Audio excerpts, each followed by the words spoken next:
Hey, what's happening, guys? Thanks for stopping back into the channel today, right here with the Rust Belt Mechanic. Today we're going to be stopping back into our electrical diag series part 3.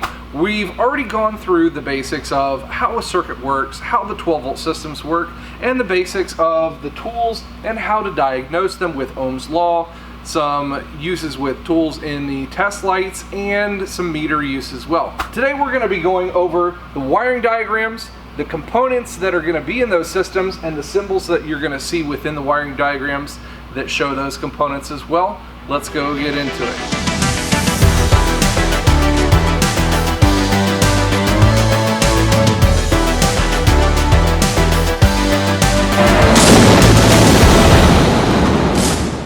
Now that we understand how these 12-volt systems work, now we're going to be able to see the next step of diagnostics. Once you understand that, okay, we have power, we have ground, we have something in the middle that uses the electric current, we need to know what those systems are and what those components are in between on the circuit. And when we're diagnosing things, we're going to be looking at a lot of wiring diagrams. That's generally where people get really hung up in their diagnostic process. But I'm here to tell you that it's really not that hard. We're going to have a look right here at our board here just to see the basic components that you're going to see within those wiring diagrams. The first basic two items that you're going to be seeing are the first things that we kind of went over, and that is your power source and your ground. In the battery section, you're going to see one of these two symbols generally on the wiring diagrams. This one right here, which shows you the different cells within a battery, or just a nice little picture of a battery. Then after the entire circuit's completed and you're going to the ground side, you're going to see one of these two symbols for meaning ground. Now let's hop over to the car to look at those. This is going to be our battery right here. Obviously, we've got our positive and negative terminals, which were shown on that diagram as well. And then back here, we're going to be able to see a couple of black wires going to the firewall. Those are chassis ground spots. That would be corresponding to what a ground would look like on a wiring diagram. Alright, now we'll fill in just a couple more of them, and then we'll hop over to the car again as we fill a couple of these out. We've got a switch. This is going to be generally like an ignition switch or a lock switch on your door. Some of those momentary on-off switches. That's what that one's going to be right there. We also have to have our circuit breakers or our fuses within this system to be able to have safety for overload conditions. We've got the fuse right there, and then we also have these circuit breakers, which are going to be corresponded by one of these two symbols right here. Next is going to be where our wiring is going to intersect. That is going to be our connection splice. You can see where the little dot is at right there. That's where things would come together and we would splice them together with either butt connectors or soldering, but again, that's going to be in another class. Then we have the two little arrows pointing here. That's going to be your female and your male side of an inline connector. So let's jump over and have a couple looks at these. Here at our fuse panel, you can see all of these little small micro fuses and then J-box fuses. These are going to be our fuses right here. This little metal one right here, this is going to be a thermal circuit breaker. Now the difference between the fuses and your circuit breaker, yes, they're both going to be protecting your circuit from oversurges and such, but the difference is once the fuses pop, they have to be replaced. They're not reusable. If the circuit breaker gets overloaded, it has a momentary connection that pops out of place, and then within a certain amount of time it cools itself off, or has a small little spring as a kind of like a timer, and it's going to eventually reset itself in place. So that's our fuses and circuit breakers. Now for the switches, you guys know that that one could be like the door switch or anything right there. And then we want to look at a couple of splices like we had back over here at our ground point, where we have multiple wires going into the same exact spot together. That's going to be kind of a splice there, or here with these battery cables where they all meet at one intersecting point, that would be a splice at that point. Connector wise, with the two little arrows, that would be like a plastic connector where you're going to have a female and male side of a connector. The hard part when you're starting off in the automotive world is to understand that there are probably hundreds of different connectors, and unfortunately that's just going to have to come with a lot of experience in how to take these apart. A lot of them have all these little safety pins or connectors, some kind of a release tab. This one right here is going to have an inline connector with a little push pin.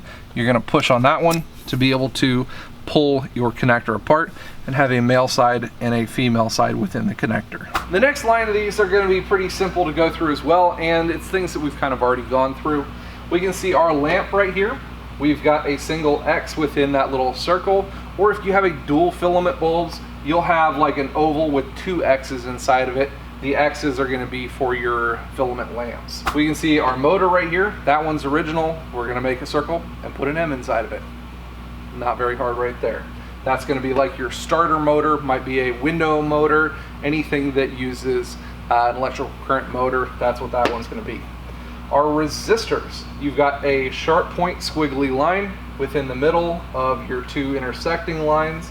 That one we will kind of show on the board here in a little bit, as well as our diodes. Now we haven't really talked about diodes before, and that's going to be something that is almost like a safety point within a switch or a safety point within a circuit or a circuit breaker. It allows electricity to flow through the wire or flow through the diode going in one direction, but it does not allow it to go in the other. So if something was to go wrong, say within an ECU, or somebody has a brain fart and hooks the battery up backwards, you're going to have electricity going in one direction, but it does not allow it to go back the other way and ruin circuitry and components.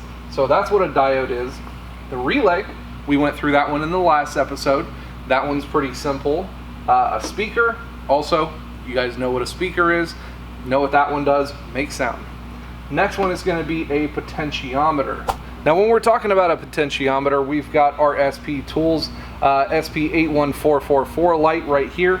Really nice little light, and this one actually has a potentiometer built into it. How that's going to work is you've got power coming into one portion of the switch, and then we've got a little dial or resistive switch to be able to control the amount of current or amperage that goes through, like a light or like a throttle position sensor could be used as well. So we're going to have like the off position right here, and this dial, as we turn it, it's going to make the amperage going through that light more and more as we turn it up. So as we move that little knob, one side's going to have more resistance, which is going to make less amperage go through, and as we turn the little switch to the right, that's going to create less resistance, and the light therefore is going to get brighter.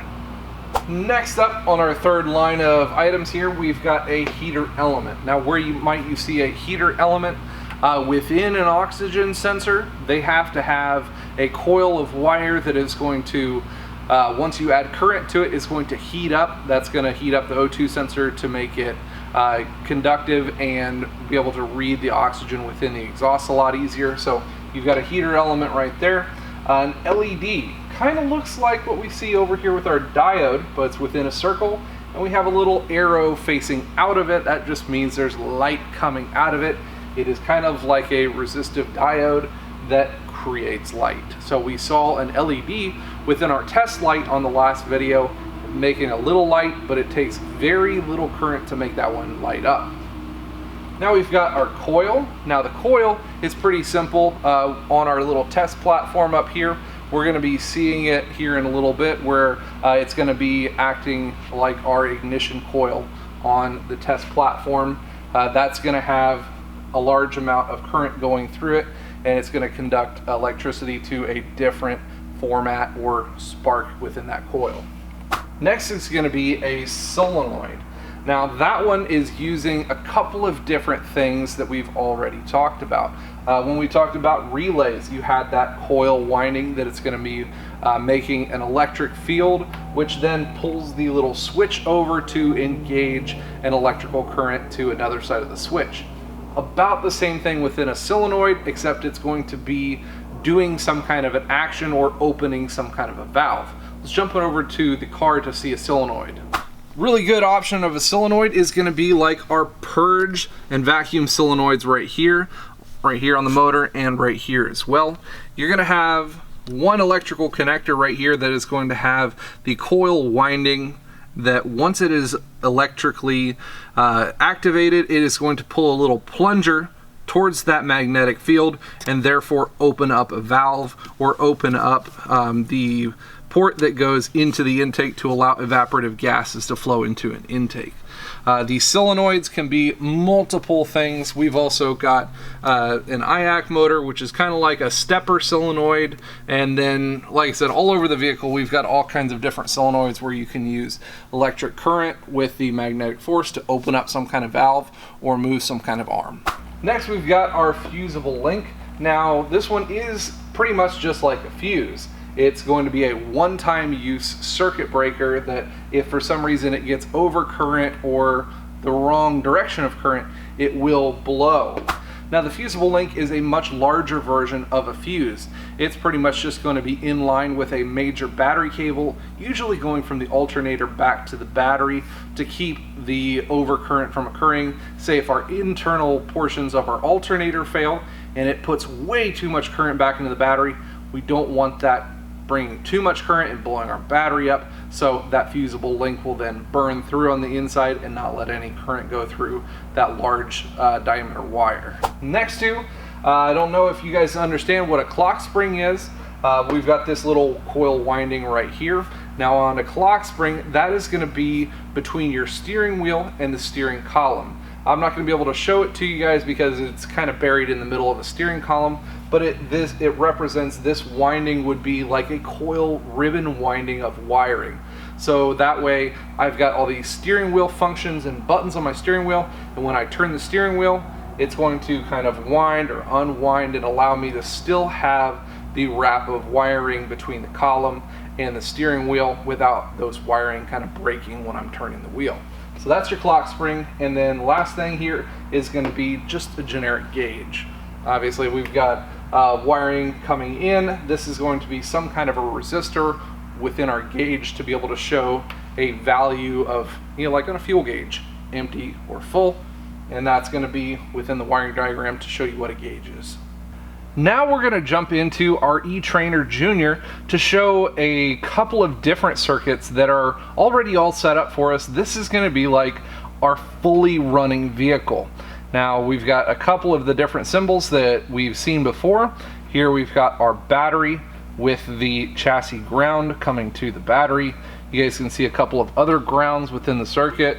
We've got ground up here. We've got our diode. You guys know that little symbol there.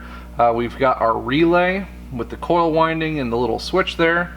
All these different little switches right here in the middle. That's going to be our switch showing. And then we've got a coil is going to be right here. Doesn't show the real symbol, but we've seen that one before.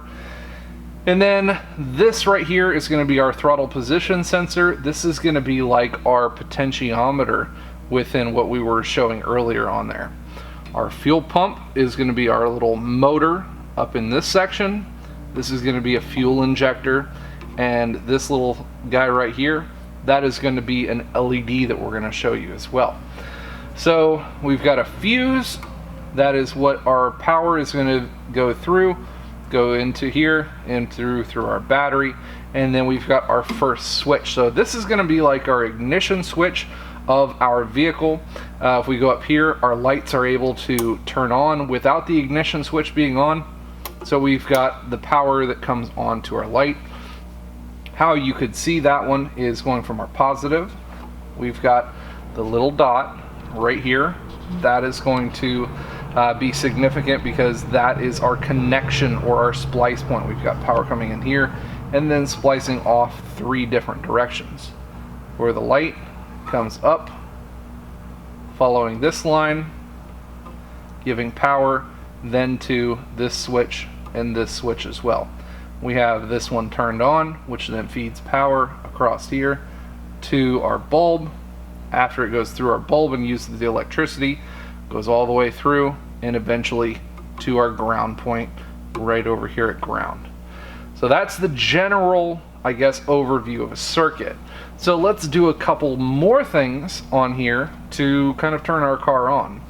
We're going to then, once we put our key into like accessory mode, that would be like turning this switch on right here, which in turn uses two different things that we talked about. We added power through to here. Now this is a diode, so we can't make power go this direction. It won't go that way. It goes then to our solenoid winding right here, and then to ground, which in turn pulls our little switch over here in the relay. The power is then able to go straight through to the relay and then into our motor, turns DC to AC current, which turns the motor, and then once goes through, comes back out and then to a ground right there. So a fully functioning DC circuit where power is coming through the circuit through a relay, which allows us to use small electrical current to turn larger electrical current and turn our fuel pump motor on. Next, we're going to go one further and we're actually going to start our vehicle. This right here you can see is our ignition switch. This will be putting the vehicle to run position, and we're going to have a lot of stuff going on here at the same point, so we'll kind of go through it. Once we start the vehicle, we've got a couple of different things going on. We've got power that comes through our switch up into a different splice point. Going to the right here, that is going to, if we had that switch turned off, would then bypass our little diode and then feed power to this portion of our circuit. So it doesn't matter if we have that one on or not. If we have it off, it will still feed power to that portion of the circuit. That shows your diode. Now we feed power over to this side here, which does a couple of different things. That is going to feed power up to this splice and up here to our fuel injector. Fuel injector is pulsing, and you can see right here our little LED light, which is going to show pretty much how often our little fuel injector is going to be activating for. It also is feeding power into our coil, which is taking the low amperage 12 volt circuit or the higher amperage 12 volt circuit and ramping it up to a very much higher voltage, not very high amperage, but higher voltage. And that's how you can see, if we zoom in here, to see our spark plug is actually sparking. So we've got all of that stuff happening, and now we're going to take into account our throttle position sensor. Our throttle position sensor, once we start to turn this little potentiometer up, the vehicle is going to know that it needs to go faster, so it is going to use the ECU to inject fuel faster, and it needs to spark our spark plug even faster as well. So as we turn this knob to the right, we can hear our RPM, our injector, and our ignition coil start to go faster. And if we pull it back down to the left, incrementally, it will go down to a lower RPM and fire our injector and our ignition coil a lot less. So that's going to show you our potentiometer within the circuit. We've got a lot more things and resistors, and we're actually even able to make different faults within this system through this awesome eTrainer Junior circuit board. But again, that's a little bit farther past the basic diag skills, so eventually we would be able to create faults in which we have, you can hear kind of misfires going on. I believe this one would be like a weak coil, and we've got a different ground issue on another one as well. So very cool different things that we're going to be eventually able to do with our eTrainer Junior on our future videos, but just showing you guys the fully completed circuit on some of the main systems of a vehicle is really awesome to show you with this board. Will it hang from your beard? Yeah, like if they have a little clip in them. It'd just be convenient, you know? It's wherever I go, right? Those would sell, wouldn't they? You would think. The SP Beard Light. Alright guys, hopefully you got a lot of information from going through all of our individual components and then seeing those components within use here on our eTrainer Junior board. It's going to be some great information for you guys to build on here in your electrical diagnostic career in being an automotive technician. Now I know this video probably showed and skipped a lot of things that some of the more advanced diagnostic techs are like, oh, you forgot to do this, you forgot to do. I understand. They took our jobs! But I can't make these videos like 40 and 50 minutes because people just aren't going to want to sit through them. If you guys like the light that I showed you guys over here on the channel, you guys need to cruise over onto sptoolsusa.com's website, the SP81444 light. Use code RUSTBELT at checkout. That's going to get you 10% off anything over at SP Tools USA's website. Thanks for tuning in today, guys. Go grab a tool and get wrenching.